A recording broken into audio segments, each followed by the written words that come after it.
Also, why are members of the AfD, the German right-wing, right-leaning party? I don't like how the media calls them right-wing extremists. No, they call it extreme. Right. They call them Nazis. Right. Yeah. It is unabashedly just right. To the right. So why are they all dying? Why are they dying? That's weird. Right before our show, we've just confirmed the 7th member who is running for office right now in Germany just died mysteriously. I don't believe in coincidences. 7 members of this party and reservists who are running for election just died? Of natural causes? Sure. Right before election? That's strange. Right. Coming up here on the show, why are so many members of Germany's AfD party winding up dead? Yes, the 7th confirmed death shortly before we went on the air today. It was 6. There was a 7th that might have been. Now we can confirm 7 members of the Germany's AfD party running for office before the election. Like, what the hell is happening in Germany?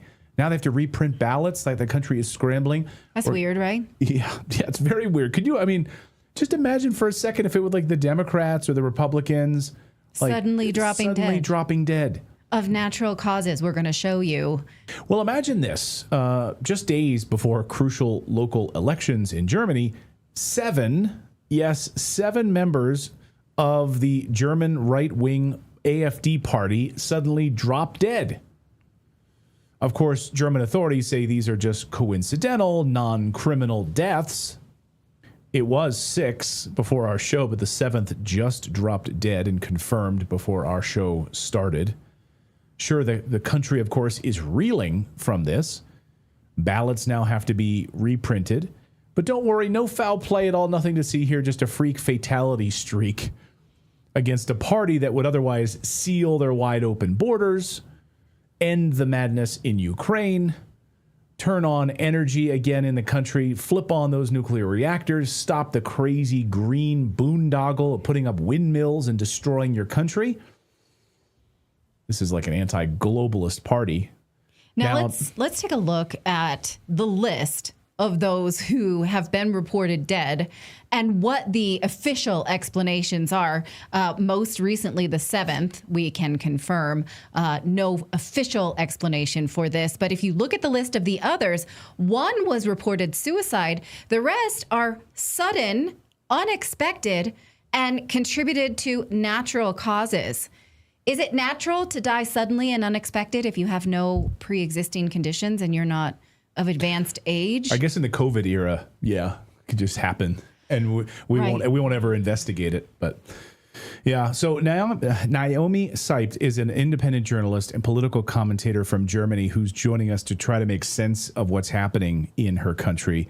I'm going to say this right out of the gate, Naomi. I don't believe in coincidences. 7 AfD party candidates wind up dead before an election. I smell a rat here. Is that kind of the sentiment sweeping across Germany, or am I a nut job?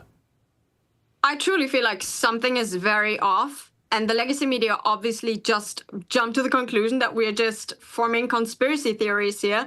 But I mean, it's 7 AfD candidates within the span of like a few weeks. Something is very off here.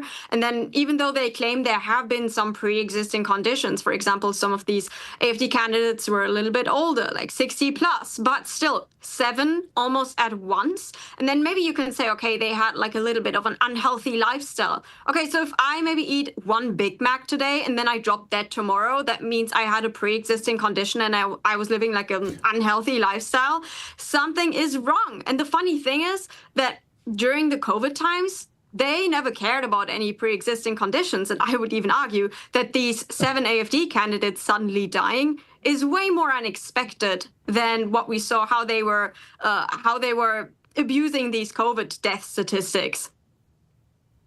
Right. And so can you tell us, were these popular candidates? Because we have reported on the growing popularity of the AfD. The media calls them far-right extremists. I would call them more centric right-wing. So do you think that these people were headed for a win?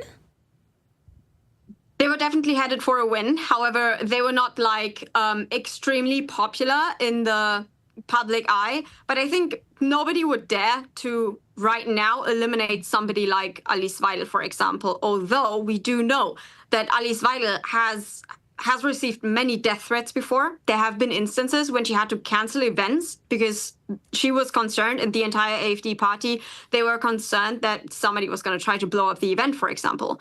And so it's honestly, there are many reasons why you could argue that it makes sense that the most targeted party is the AfD, for sure, just like Donald Trump in the United States of America. Why did nobody try to kill somebody like Kamala Harris?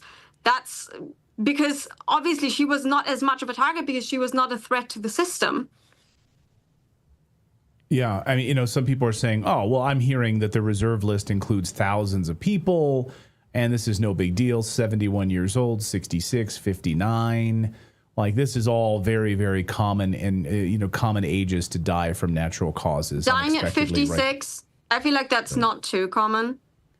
No, exactly. And I think the people are writing this off. I mean, do we know, have we been able to correlate any of these deaths with death threats or weird and mysterious circumstances? Perhaps people walking up to someone at an event and sticking them with a syringe, which is one of the accounts that I read, and where this person might have fallen ill as a result of that. Like, that's not normal. That's not a natural cause for people to just pop up and suddenly stick you with a syringe while you're walking down the street, is it? Yeah, it's truly very strange. I have been trying to investigate a little bit. Of course, I want to remain as respectful as possible towards the circumstances and the families of these people. But the most important thing that we can do right now, which we are doing, like myself and a couple of colleagues and friends, is we are calling for further investigations. And that should be happening because at least you should be allowed to ask questions, right? It's very weird that the legacy media and the government, they just shut it down as you are not allowed to ask any questions and you're just a conspiracy theorist. And it's actually disrespectful towards the victims. I don't think so. I think it might be crucial for us to, at the very least, investigate what's actually going on. Because here's a very good example that just took place a couple of days ago, basically, or like 2 weeks ago, maybe. A Ukrainian girl was pushed in front of a train, 16 years old. She was pushed in front of a train by a couple of migrants, Iraqi migrants, I believe, and they killed her. Horrible disaster, horrible murder. And what happened? The legacy media and the police, they reported this was an accident. But the family, they knew, her parents, they knew this could not be an accident because Liana, this girl, she called her grandpa literally the seconds before she died, and she was fearful, and she told him that there were these foreigners basically hunting her. And so eventually the parents of Liana, they went to the AfD party because they thought that's my last hope, which is ironic because Liana and her parents, they were Ukrainian, and the AfD party, of course, they always accused them of being funded by Russia. But no, it was the AfD who then helped this family. And Björn Höcke, ironically, once again, the guy who's constantly accused of being the most far-right Nazi in the AfD, he said, we need to help this family. And he went out in public and he spoke to the public about, we need to investigate further. And so eventually the police investigated. And what do you think they found out? Well, it was murder. But they tried to gaslight the family. The legacy media, they tried to brainwash every single one of us. They said, the AfD is already jumping to conclusions. This is a conspiracy theory. She was not killed. This is racism. It was not racism. And so maybe this time, in the case of these 7 AfD candidates suddenly dropping dead, maybe we have very good reasons why we want to investigate this case. Well, one thing that stands out to me, I'm sorry, I'm thinking about strategically, like why you would kill these 7 people or, try to make it look like they were killed in some capacity. Were these 7 locations, these 7 locales in the election pivotal in any kind of way to throw off sort of the national party stance for the AfD party, given them more of a majority? I'm trying to figure out exactly why strategically these 7, and maybe there's more to come. I don't know, but do we have any information on that yet? Or are we still early days, I guess? It is still very early days. I do know about at least some of them that they were currently running for office and they were gaining a lot of votes. I think, like I said before, it would be unreasonable for anyone to, like, let's say from the establishment, intelligence. I don't know. It sounds like a conspiracy theory. But in all honesty, I know that our intelligence service is actively observing the AFD, spying on us, committing house raids, spying on our phones, including myself. I have been involved with this myself, even though I am not even in the AFD. I know that there are lists of people that the AFD's, not the AFD, the intelligence service, Verfassungsschutz is currently observing. And I am one of these people. I found out about that. It's possible to find out. You can officially file a request and ask them what kind of information they have gathered about you. And the interesting answer that I got is that they are still working on it. They have been working on giving me these details for months, because apparently it's so much that they have collected about me. And like I said, I know that the federal police have wiretapped my friends' phones at some points, and then listen in on my conversations as well.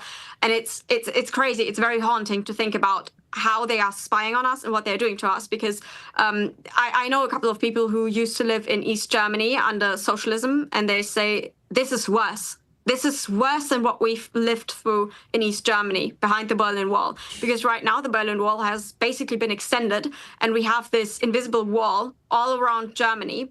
And I even have I have some colleagues, for example, the chief editor of the leading alternative media in Germany, Deutschlandkurier, the former interior minister. She went to Homeland Security in America and told them that he's a threat to democracy, so that they wouldn't give him a tourism visa or journalism visa to America under President Biden back then. Now, I want to talk a little bit about the credibility of the German government when it comes to suspicious attacks, because it's worth remembering that they participated in fabricating a totally crazy story about the poisoning of Alexei Navalny, the Russian opposition, who was not really Putin's opposition. He was not popular in Russia. They said he was poisoned by Novichok, even though no one around him ever wore protective gear, which you should if someone actually was exposed to that. They made up this crazy circumstance in order to go along with the American State Department's framing of this in order to vilify Putin. So now they are not making up suspicious circumstances. They are doing the opposite and ignoring suspicious circumstances. So even if the German government comes out and says anything, will we trust them? I guess I'm leading you to, I'm telling you I wouldn't. So what do you make of, what would you do if they say anything, if we get any official investigation? I don't care what the government says about anything. If there is some investigation that takes place, then I think it would be in all of our interests, including the AFD. They would probably make sure that they can get full access to these files and what exactly they're investigating over there. I think it would be crucial for us to get very close insights into what's going on. So I want to keep pushing for an actual good investigation where we have some form of control, or maybe the families at the very least of these victims. Because, yeah, as you mentioned before, the government has made some very questionable claims with no evidence behind it, especially usually with these Russian collusion allegations. There's also Peter Bistron, for example, from the AfD. They constantly accuse him of being bribed by Russia. And so they've already done 22 house raids at his home, never found anything, still keep claiming that he's funded by Russia. Why? Because he has the best international contacts. And so he's very influential within the AfD. They will keep trying. And I seriously fear that if they cannot manage to ban these AfD candidates that are running for office, for example, they just achieved the ban of a mayor candidate in Kaiserslautern, then maybe they will resort to different tools and potentially even consider killing them silently. I would not be surprised. Goodness. Deeply and darkly. Naomi, thank you so much for this. Be safe. Thank you for this. Unbelievable. And we'll continue to put these pieces together. And please, if you have any big updates for us on these particular 7 candidates, and God hope there's not an 8th or a 9th, we'll be watching this closely. And please share your updates with us, and we'll have you back on. Thank you, Naomi. Appreciate it. I'll send you everything. Thank you for having me on. You bet. Thank you.